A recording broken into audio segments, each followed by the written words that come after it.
Hello everyone and welcome back to SCR 11 Universe. My name is Jitch and this is ECW.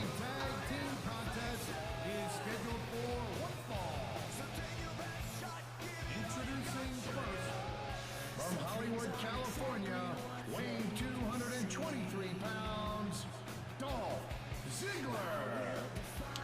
So it's Dolph Ziggler starting things off here tonight on Raw. We've got an interesting tag team match as the Raw General Manager, Mr. McMahon, has tried to pair up Dolph Ziggler and Justin Gabriel with some partners to see how well they can do in tag teams as he continues to try and build the tag divisions. I know, Mr. McMahon trying to build a tag division. You can really tell this is a made-up universe.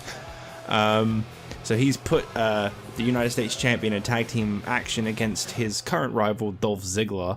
And he's paired Dolph Ziggler with Tyson Kidd. From Calgary, Alberta, Canada, weighing in at 199 pounds, he is a member of the Hart Dynasty, Tyson Kidd. Definitely a very interesting combination. Should be really interesting to see how well these two can work together. Tyson Kidd, obviously very experienced in the tag division. He's already been in it once with David Hart Smith.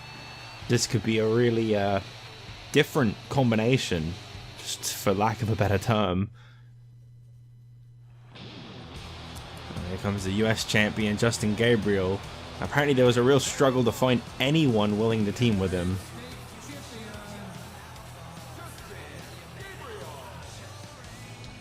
Mr. McMahon approached several people from CM Punk to Edge, all the way down to people like Ricky Steamboat and Tatsu, who had already kind of now found a team within each other, and even reaching out to his former partner Otunga.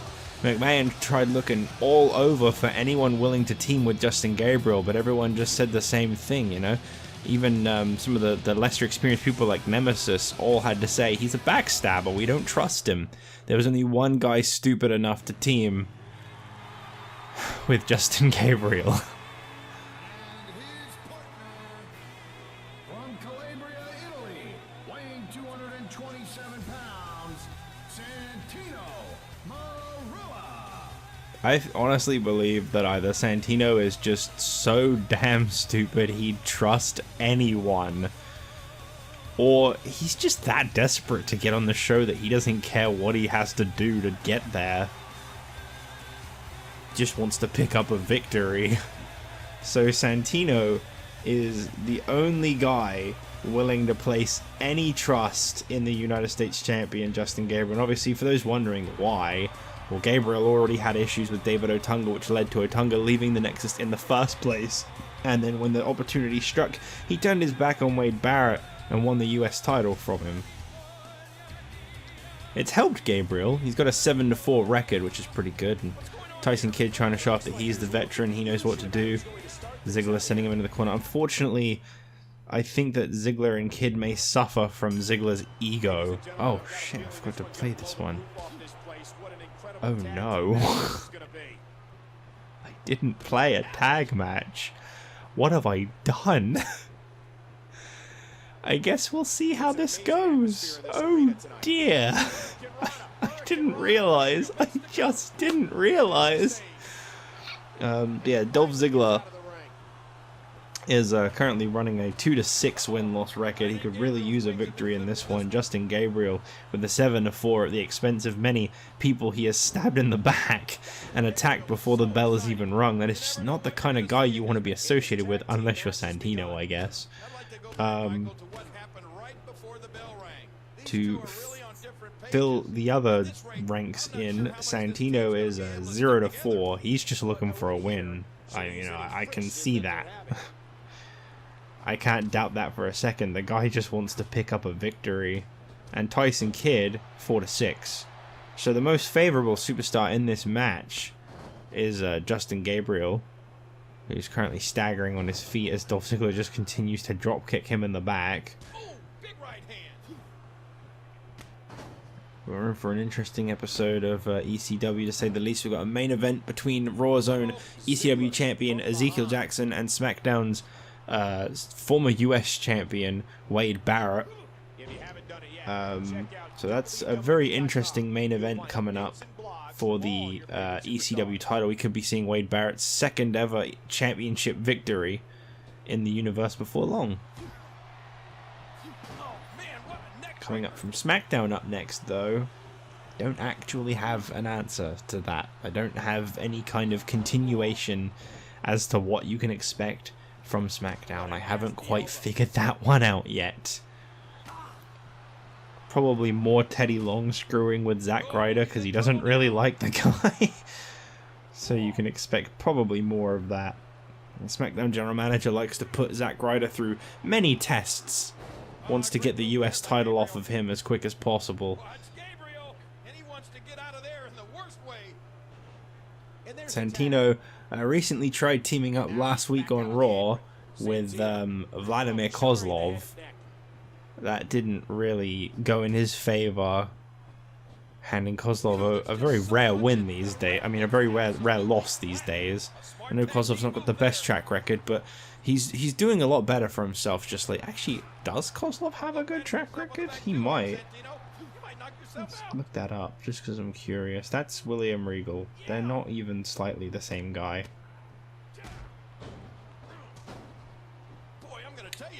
Kozlov is 6-5, so he's kind of, you know, 50-50 almost. He only just broke that this Monday on Raw. Putting him over 5-5 originally. But Santino, you know, he just wants a win. Technically, if Justin Gabriel can get a victory, that is a win for Santino, so you might want to let Justin Gabriel do his stuff. The guy could be on his 8th victory before long. Those win-loss records are about to hit their seasonal restart soon, as we're getting closer to Season 2. We've only got 3 weeks, including the one we're currently on, to go until we reach Extreme Rules, which is the finale of Season 1. What the hell is happening to me is what Tyson Kidd is thinking. How is this becoming my life? Am I really about to get hit by this move?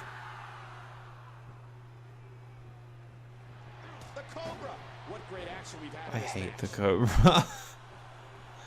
Thank God he didn't pin off of that. Why do people do this so much? They take control, they just stand there and nod. I hate to say it, but what?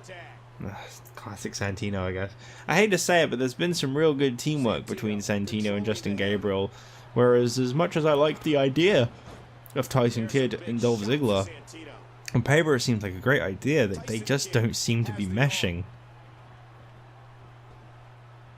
Something just seems a little off about those two working together. They're just not managing to do it. These guys are giving it absolutely everything they've got. Last week we watched Tyson Kidd try to become #1 contender for the ECW Championship. That didn't quite go as according to plan as he'd like. He tried his hand at singles competition last week. This week he tries to find himself a new tag team partner to replace his longtime buddy David Hart Smith. Neither seem to be going his way.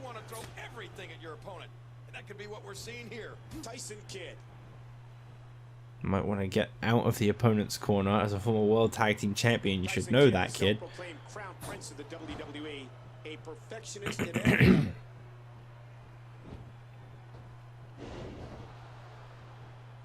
Wow. That was a bit of a blunder. Tyson Kidd Just keeps standing there. Oh, there it is. Uh-oh. Don't do it. Okay, good. Thank God Dolph Ziggler was there to lightly tap that pin with his foot. Well, I hope that the miscommunication at the start of this match isn't what causes the downfall for Ziggler and Kidd. I'd really like to see them pick up the victory. They were who I was going to play. I didn't realize I wasn't playing anyone. Thank goodness for Dolph Ziggler.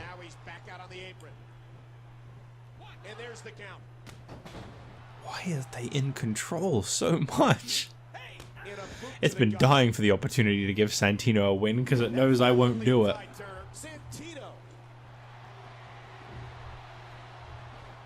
It's like, haha, you screwed up. You didn't play one. That's it. I'm gonna make Santino get his first ever victory.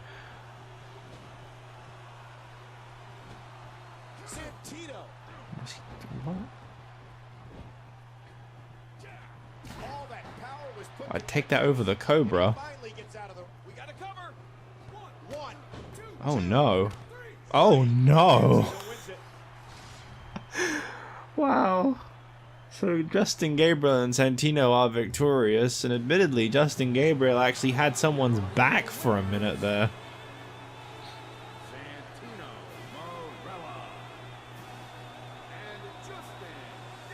I guess he's got a lot of reputation to work on. I don't know if there's a future between these two. I most certainly hope not. They could be the most obnoxious tag team on earth. But they got the win, and I can't deny that. Santino is no longer a loser entirely.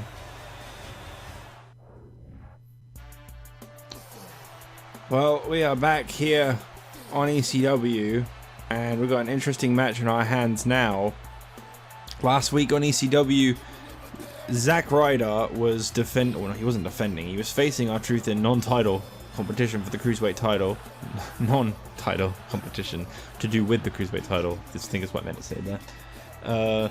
When suddenly Mark Henry came out, making his debut as part of the SmackDown roster, and went straight for R-Truth. He attacked R-Truth. Very interesting explanation from Mark Henry as to what he's trying to do. Mark Henry says that the reason for attacking R-Truth is because R-Truth is making just as much of a joke out of himself as these fans want R-Truth to make a joke out of himself. He says this is exactly playing into the people that did what they did to MVP, the ones that pressurized MVP into risking his career, giving it all up and leaving. Mark Henry says he doesn't want to see R-Truth dance and sing and act like a puppet for the fans like he has been. The truth is going to set him free, and Mark Henry looks to be that truth. So apparently he's going to try and get through to R-Truth by beating the hell out of him.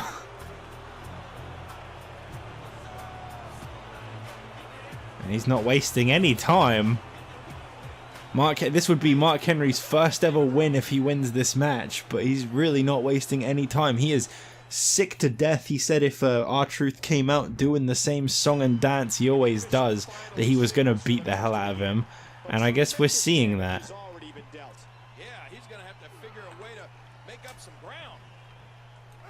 This is not looking good for R-Truth.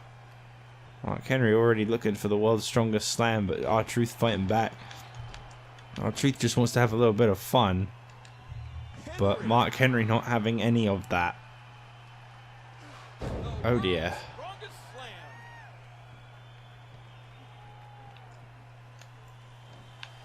I don't use the word evil lightly, but that's what comes to mind when I see the delight Mark Henry takes in destroying his fellow. Henry literally just picked R-Truth up and tried to carry on the attack after hitting the world's strongest slam, which I think would normally be around the time he'd go for a pin. I don't know. Henry hasn't won anything yet, but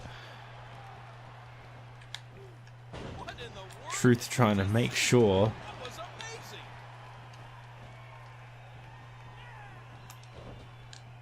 Henry's really... He's got it out for you guys. I don't know what you did to him, but he's really got it out for you. Blames you for MVP leaving. Blames you entirely. I know that. MVP was a very close friend of Mark Henry's.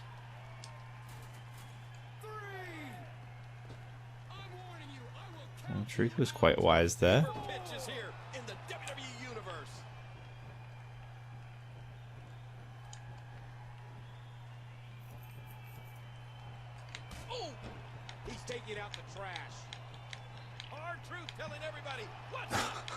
A little bit more of what Mark Henry was telling R-Truth not to do has obviously got Mark Henry in a bit of a rampage.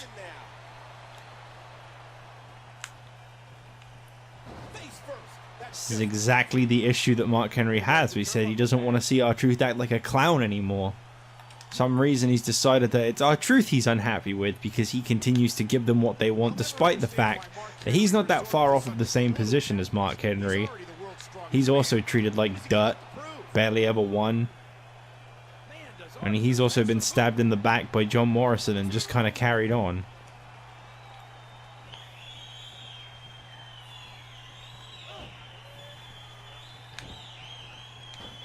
I don't know how long this issue from Mark Henry is going to go on for, or what he plans to really do about it, other than beat up R-Truth, and I don't really know what that's going to do. Well, that's going to hurt. Boy, this has just been pandemonium. And that one hurt his hand. Truth really trying to make sure this match stays inside the ring, which I can't really fault. Last thing you want to do is get outside the ring with Mark Henry. Supposedly the world's strongest man, despite his 0-8 win-loss record. I think that's what he's up to now. Oh, look out! And there they go again, sent crashing to the outside. Mark Henry doing a little taunting. And a jaw-jacking punch. Don't think that bear hug's really the way to go outside the ring. Henry has the headlock.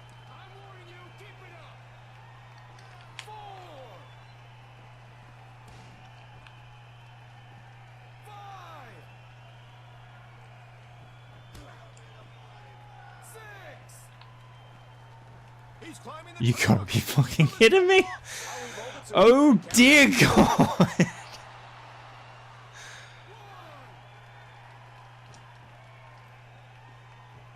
That is about the last thing I was expecting to have to do, but I couldn't do the world's strongest slam like I wanted to. Oh God. R-Truth is nuts.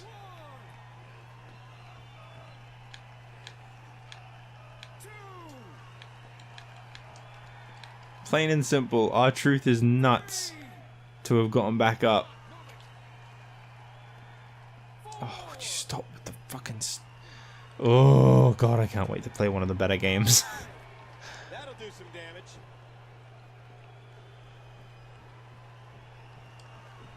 R-Truth with the agility to reverse it. Oh, look at this. And he slams right into that exposed turnbuckle. Right oh, jeez.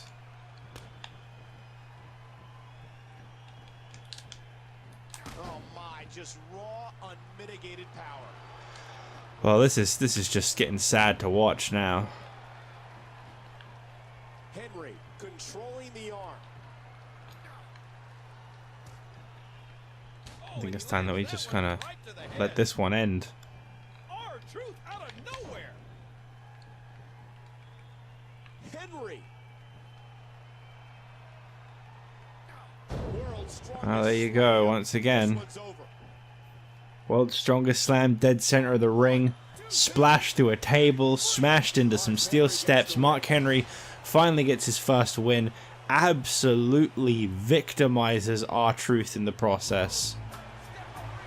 Here's your winner, the world's strongest man. And he's all smiles again. I don't know what's going on with him. I think the guy's gone nuts. Comes out all happy, beats the hell out of someone, and then he starts smiling again. Just makes no sense.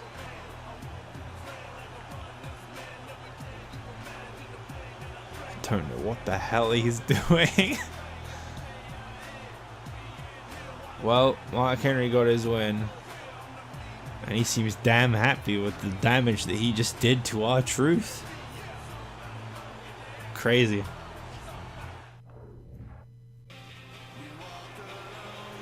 Well, We are back for our main event after some strange competition from Mark Henry.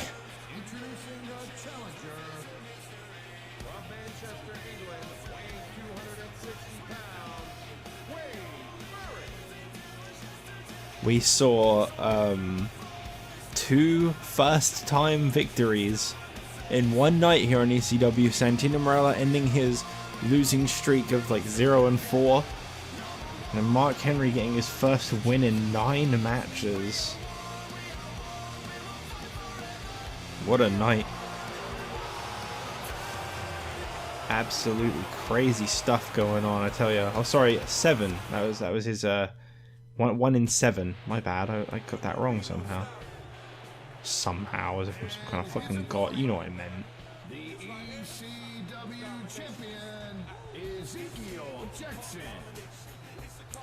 Well, Ezekiel Jackson is the longest reigning ECW champion already. No disrespect to Yoshitatsu and Terry Funk, but that wasn't exactly hard to achieve. Terry Funk with a grand total of 4 days, Tatsu with a total of 24. Ezekiel Jackson is the longest reigning ECW champion thus far. This will be day 46 of his reign as ECW champion. He is 2 days from doubling Yoshitatsu's. It's kind of sad, man. But I think he's been really impressive. I think he's done well with the ECW championship thus far. See if he can get his second ever defense. Again, another thing that neither former ECW champion could do is successfully defend the ECW title. So in that situation, Jackson has outdone them as well, unfortunately. For the record, Jackson is 8-3. He started off his career quite slowly, but once it got some momentum behind it, the guy has been absolutely unstoppable. Meanwhile, Wade Barrett is 4-8. So definitely favor in the corner of Ezekiel Jackson for what it's worth. But whether or not that really changes much is to be seen. And of course, it wouldn't be an Ezekiel Jackson match without him doing the same thing he always does right at the beginning. That'll cause some damage. Ooh, that did it. Wade Barrett squeezing down on the head. Wait, Ezekiel Jackson at WrestleMania did something that I was really hoping that we wouldn't see. No disrespect to the champion, but he put RVD away. We don't have Rob Van Dam here on ECW or on SmackDown anymore. That sucks. I liked Rob Van Dam, but he decided to take his ball and go home. Or, to the other company. Yeah, I gotta play that guy when I'm calling WWE, and then when I'm calling TNA, I gotta play the other guy. Both me. I'm like a closet WWE fan that's actually going around telling everybody they love AEW. Not that those exist, am I right, guys? Wink, wink.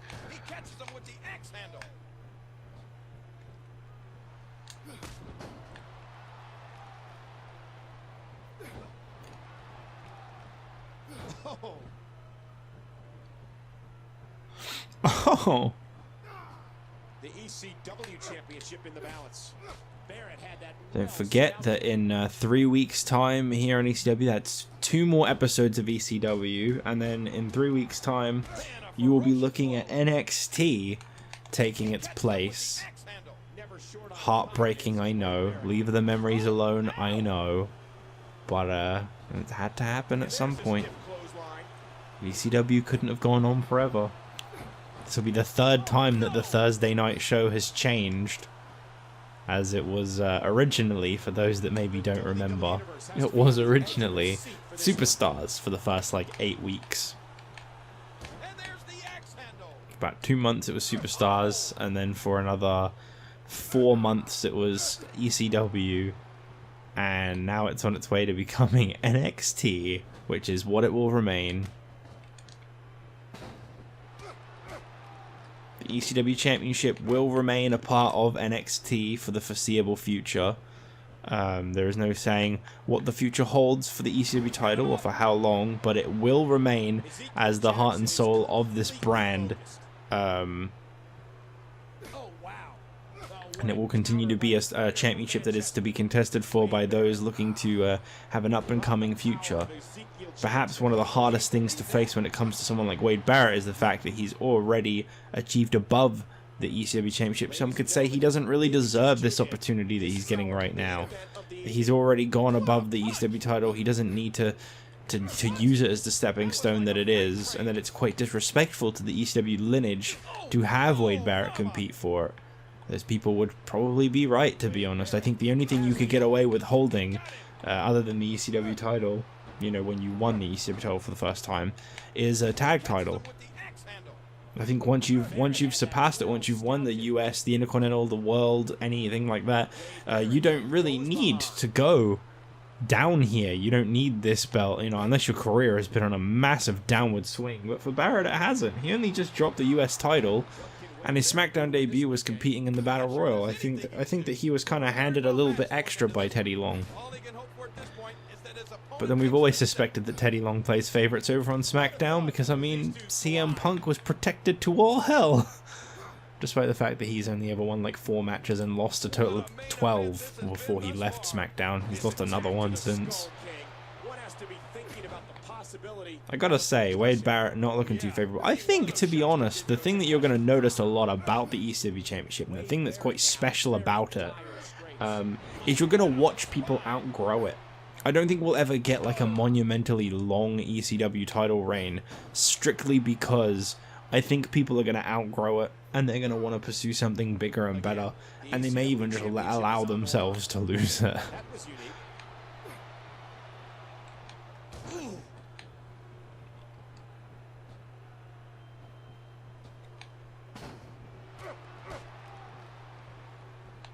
And another clubbing blow.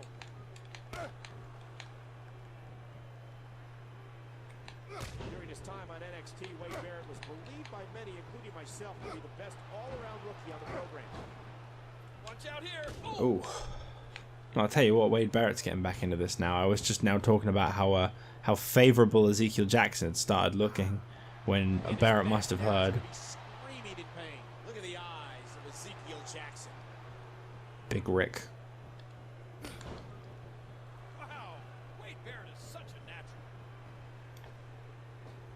Oh. Enough. Oh, no. Just take the loss, dude. I want Jackson to be a credible champion. This young man, Wade Barrett, is so dangerous, both physically and mentally. What a sensational maneuver. Watch it. That elbow did some damage. Oh, big old eye rake. He almost took his head off with And that a big lariat. old clothesline. Striking with the axe handle. Oh, I like that.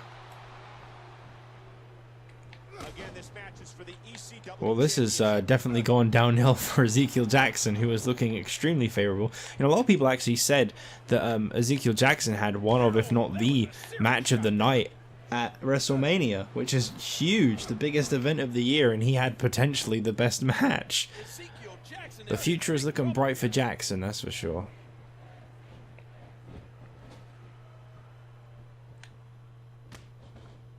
I think that, as I said before, I think that one day he is going to outgrow ECW at this rate. Ouch. I think that things are just going to keep going uphill for Jackson. Screaming in pain. Oh, what a counter by the fighter from Manchester. Oh, man. He catches him Thing with is, the you might axe have handle. already shown that actually he's not quite ready to leave ECW just yet, because he is getting schooled by Wade Barrett right now.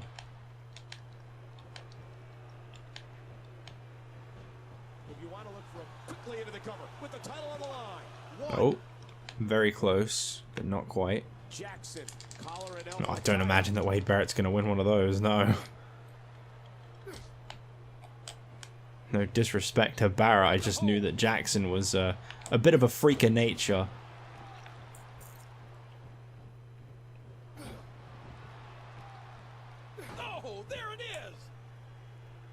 Yeah, I knew that was coming. I thought I'd try a submission hold, and I just knew that wouldn't work. They get reversed like 99% of the time. It is a lot of effort. Like, if I want the opponent to, like, if I want a match to look more believable and I want an opponent to take control, I should just try a submission hold.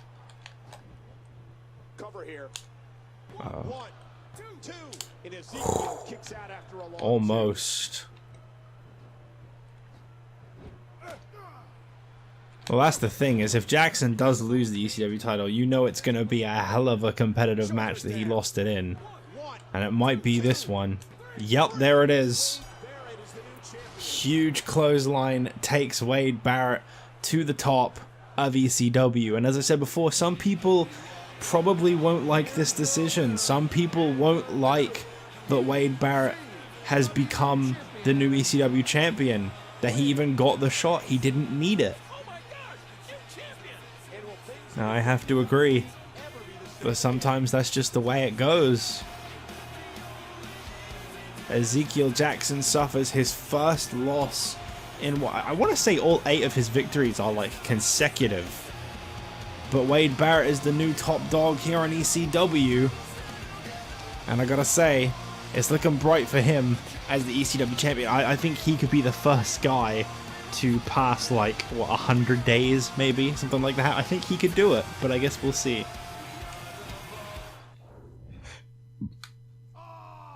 As a former United States champion, there's a bit of an unfair advantage for Wade Barrett. So I think the rules for the ECW title will be revised a little bit more as time goes on.